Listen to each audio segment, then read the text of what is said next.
यहाँ पे खास करके वीआईपी पार्टी के जिलाध्यक्ष और हमारे निषाद विकास संघ के संगठन के जिलाध्यक्ष और हमारे प्रदेश से कुछ वरीय पदाधिकारी और आईटी सेल के साथी यहाँ पे उपस्थित हुए हैं और हमें 2022 में चुनाव जो लड़ना है उसकी अंतिम रेखा पे हम लोग चर्चा कर रहे हैं कि कहीं पे अगर कुछ समस्या तो उसको दूर किया जाए और मजबूती से 165 जगह पे चुनाव लड़ेंगे। उसकी तैयारी अपने अपने स्तर से काम कर ले। सारे प्रदेश में हम लोगों ने तकरीबन 1.5 दर्जन हमने रैली कर लिया है और समय कमेटी गठन हो चुका है और आने वाले समय में आपको कई कार्यक्रम बिहार प्रदेश में देखने के लिए मिलेगा कि क्या क्या कार्यक्रम कर रहे हैं। 25 तारीख से लेकर 30 तारीख के बीच में लगातार 5 रोज़ हम लखनऊ में ही रहेंगे और मंडल वाइज हम लोग जोन वाइज बैठेंगे और एक एक सीट पर मंथन करके एक एक कैंडिडेट पे सिलेक्शन करेंगे। ऑलमोस्ट हम लोगों ने 150 सीट पर मन बना लिया है। उसके बावजूद भी हमारा हमेशा मानना है कि जिला कमेटी से और नीचे के जो हमारे पदाधिकारी हैं उनसे समन्वय बना के उनसे पूछकर हम लोग कैंडिडेट लॉन्च करें ताकि उनको कोई हेलीकॉप्टर या पैराशूट से कैंडिडेट ना लगे, उनके बीच के लोग रहे ताकि उनके लिए सही तरीके से वो काम करें। तो इसके ऊपर चर्चा हुआ और फिर अभी इसके लेके अलग अलग दिनों में फिर से कार्यक्रम रखा जाएगा। लेकिन आज का संदेश यही है कि सब साथी आज हमने एक वेबसाइट भी लॉन्च किया है जिसमें जो भी इच्छुक पार्टी के लोग हैं कोई भी अपने आवेदन कर सकते हैं। वहाँ पे चुनाव लड़ने के लिए बायोडाटा भेज सकते हैं और उसको डायरेक्ट हमारे पास काउंसलिंग होगा, क्योंकि बहुत ऐसे जगह होता है कि जिलाध्यक्ष के माध्यम से लोग आते हैं लेकिन जिलाध्यक्ष कुछ और किसी और के बारे में विचार बना कर रखते हैं उनको साइडलाइन करने के लिए कि उनको नहीं लड़ाएंगे। तो जैसे हमारे पास आएगा तो डायरेक्ट स्वयं हम काउंसलिंग करेंगे तो वहाँ पर कोई बीच में रुकावट नहीं होगा। बाकी जिलाध्यक्ष के सहयोग से ही हम लोग पूरे प्रदेश में चुनाव लड़ाएंगे। तो इसको लेके विशेष तौर पे चर्चा हुआ और जिला में काम करने के लिए सारे प्रदेश से साथी आए हैं और एक ऊर्जा के साथ यहाँ से जाएंगे और एक हफ्ते में फिर से पुनः तैयारी करके लखनऊ आएंगे और एक एक चीज़ पे चर्चा होगा और जैसे चुनाव आयोग ने घोषणा करेंगे वैसे हम लोग 165 सीट पे चुनाव लड़के घोषणा कैंडिडेट का नाम का घोषणा करेंगे। आरक्षण को लेकर काफ़ी जद्दोजहद चल रहा है अभी निषाद पार्टी में, जो आपके एक दिन आने से पहले किया, क्या है ये आरक्षण का खेल? आखिर नहीं, आप तो देख ही रहे हैं कि वर्षों से 74 साल से खास करके निषाद समाज को गुमराह किया जा रहा है। हर पॉलिटिकल पार्टी ने गुमराह किया और आज तो ऐसा होगा कि हमारे समाज का बेटा ही समाज को गुमराह कर रहे हैं। आज पहले से क्लियर था कि वहाँ पे आरक्षण का घोषणा नहीं होना है, उसके बावजूद भी पूरे प्रदेश से निषाद को बुलाया सिर्फ भीड़ जुटाने के लिए कि आरक्षण का घोषणा होना है और कल किस तरीके से आरक्षण को और भी नहीं बोला गया।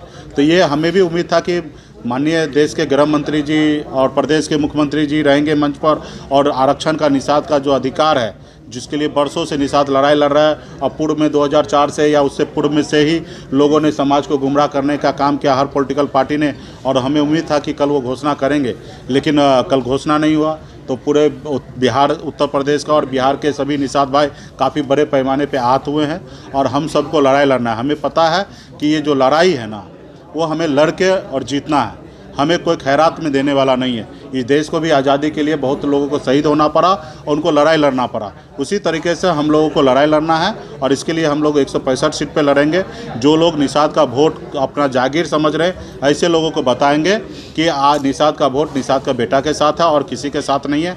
हम 165 सीट पे लड़ेंगे तो मेरा मानना है कि कम से कम 70-75 सीट सामने वाला हारेंगे जिनको लगता है कि निषाद का वोट हमारा जागीर है कि एक पार्टी को एक MLC बना दिए और पूरे प्रदेश का वोट हमारे पास आ जाएंगे। ऐसे लोगों को वहम टूटने वाला है और मजबूती से हम लोग कितना हमारे कैंडिडेट जीत के आएंगे मुझे नहीं पता, लेकिन हम सक्षम हैं हर सीट पर 15% वोट लाने के लिए।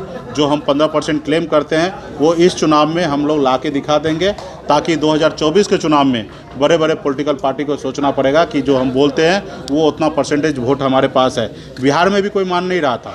जब बिहार में उपचुनाव हमने लड़ा अकेले अपने दम पे लड़ा और हमने एक सीट पर 15% वोट ला के दिखा दिया और जो निषाद का वोट अपना जागीर समझ रहा था उसको 25,000 वोटों से वो हारा। तब उनको लगा कि नहीं, बिहार के निषाद जो है वीआईपी पार्टी मुकेश सहनी के साथ है, तब हमारे साथ गठबंधन किया। तो उसी तरीके से हमें यहाँ पे 1 या 2 विधायक बनाने के लिए उद्देश्य से मैं उत्तर प्रदेश में काम नहीं कर रहा। हमारा उद्देश्य है कि निषाद को आरक्षण दिलाना है और ये आरक्षण दिल्ली से होना है और दिल्ली से आरक्षण होने के लिए उत्तर प्रदेश से हमारा रास्ता आसान होगा और उत्तर प्रदेश में जब हमारा बेस बन जाएगा, बिहार में तो हमने बना लिया, अभी उत्तर प्रदेश में जैसे बेस बन जाएगा तो हमें दिल्ली आसान होगा और दिल्ली में 2024 में लड़ाई लड़ेंगे और आप 10-20 सांसद पहुंचाएंगे और अपने समाज का आरक्षण बिहार, झारखंड या उत्तर प्रदेश हम समाज को आरक्षण दिलाने का काम करेंगे। चुनाव सीट पर है, ऐसे में आरक्षण की बात हो रही है तो मंच पर कहा गया कि मालिक मंच पर है, सब कुछ संभव है, क्या ये संदेश जा रहा है? नहीं, तो अभी जहाँ पे निश्चित तौर पे एम्प्लॉय बन के काम करेंगे तो मालिक है तो उनको मालिक का तो उपाधि देना ही पड़ेगा। तो उन्होंने निश्चित तौर पे वहाँ पे किस तरीके से काम कर रहे कि अपने सहयोगी को मालिक बोल रहे हैं। तो हम लोगों तो बिहार में कभी मालिक नहीं बोले हैं और न कभी बोलेंगे। हमारे सहयोगी हैं और सहयोगी के तरह रहे। 74 है तो क्या हुआ, 4 वाला भी उतना ही पावर में है बिहार में। तो हम लोगों को बराबरी से हम लोग बिहार में काम कर रहे हैं। और यहाँ पे लोग अगर किसी के गुलाम बन गए तो उसको आप क्या कीजिएगा, उसको ज़्यादा से ज़्यादा समझाइएगा। तो हम तो ऐसे भाई को कहेंगे कि वहाँ पे गुलामी मत कीजिए, यहाँ पे आइए, राजा बनिए, हम आपके पीछे खड़ा हैं और यहाँ पे आप मजबूती से लड़ाई लड़िए ताकि उत्तर प्रदेश में और देश में एक मिसाइल काम कीजिए और हम आपको आगे रखते हैं, अब मजबूती से काम कीजिए। महज ये बताइए कि किसी बड़ी पार्टी से आपकी बात हुई है? हमें किसी भी बड़ी पार्टी से, वीआईपी पार्टी अपने आप में वीआईपी है और बड़ी पार्टी है। नहीं, जैसे कि भाजपा कहती है, हमें किसी भी सर ये मेरा सवाल ये है कि भाजपा का ये कहना है कि निषाद पार्टी को भी वो अपने ही उसमें पक्ष में लेना चाहती है, क्या आप उनका समर्थन देने के लिए तैयार हैं? जैसे हमारा आरक्षण हो जाएगा तो निश्चित तौर पे हम समर्थन देने के लिए तैयार हैं। आरक्षण नहीं होगा तो हम लड़ाई लड़ने के लिए तैयार हैं और हमें किसी बड़ी पार्टी से गठबंधन नहीं करना है। हम अकेले अपने दम पे चुनाव लड़ना चाहते हैं। संजय निषाद जी उनकी तरफ हैं तो उस टाइप में फिर कैसे लड़ाई लड़ेंगे आप? ना लड़े ना, वो तो उत्तर प्रदेश की जनता डिसाइड करेंगे। जब मेरा बहम जो है टूट जाएगा, 15% होगा तो दिखेगा, नहीं होगा 5% होगा तो 5% दिखेगा। तो ये मेरे भी बहम टूट जाएगा और जो लोगों को और पहले से बना के रखे हैं कि निषाद मेरा वोट जागीर है, उनको भी बहम टूटेगा कि निषाद किसके साथ किया गया था आपको और उनको नहीं जारी किया गया। एक लेटर भी आपने लिखा था संजय निषाद। तो आप देख ही सकते कि किस तरीके से पार्टी चला रहे हैं। पार्टी थोड़े चला रहे हैं, वो दुकान चला रहे हैं। एक चुनाव आयोग से सिंबल तक अलॉट नहीं करा पाए हैं तो कैसे पार्टी चला रहे हैं। हम बिहार में रहकर हम उत्तर प्रदेश में चुनाव चिन्ह अपने अलॉट करा लिए।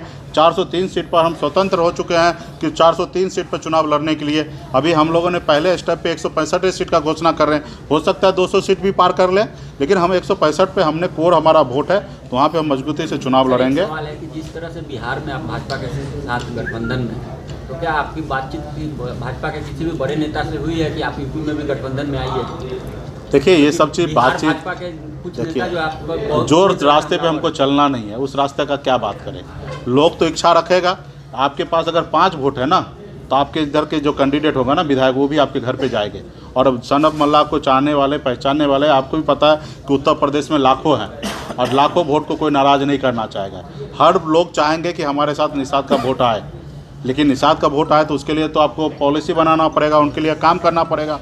और मुझे मालूम है कि हम दोस्त के साथ जा सकते, दुश्मन के साथ नहीं जा सकते। तो इसलिए हमारा दोस्त होगा तब तक हम किसी ने, हमारा नारा ही है, जब पार्टी लॉन्च हुआ तो उस समय आपने देखा होगा, आरक्षण नहीं तो गठबंधन नहीं और गठबंधन नहीं तो वोट नहीं। ये हमारा नारा है और इस नारा के साथ हम लोग चलेंगे। बहुत बहुत धन्यवाद।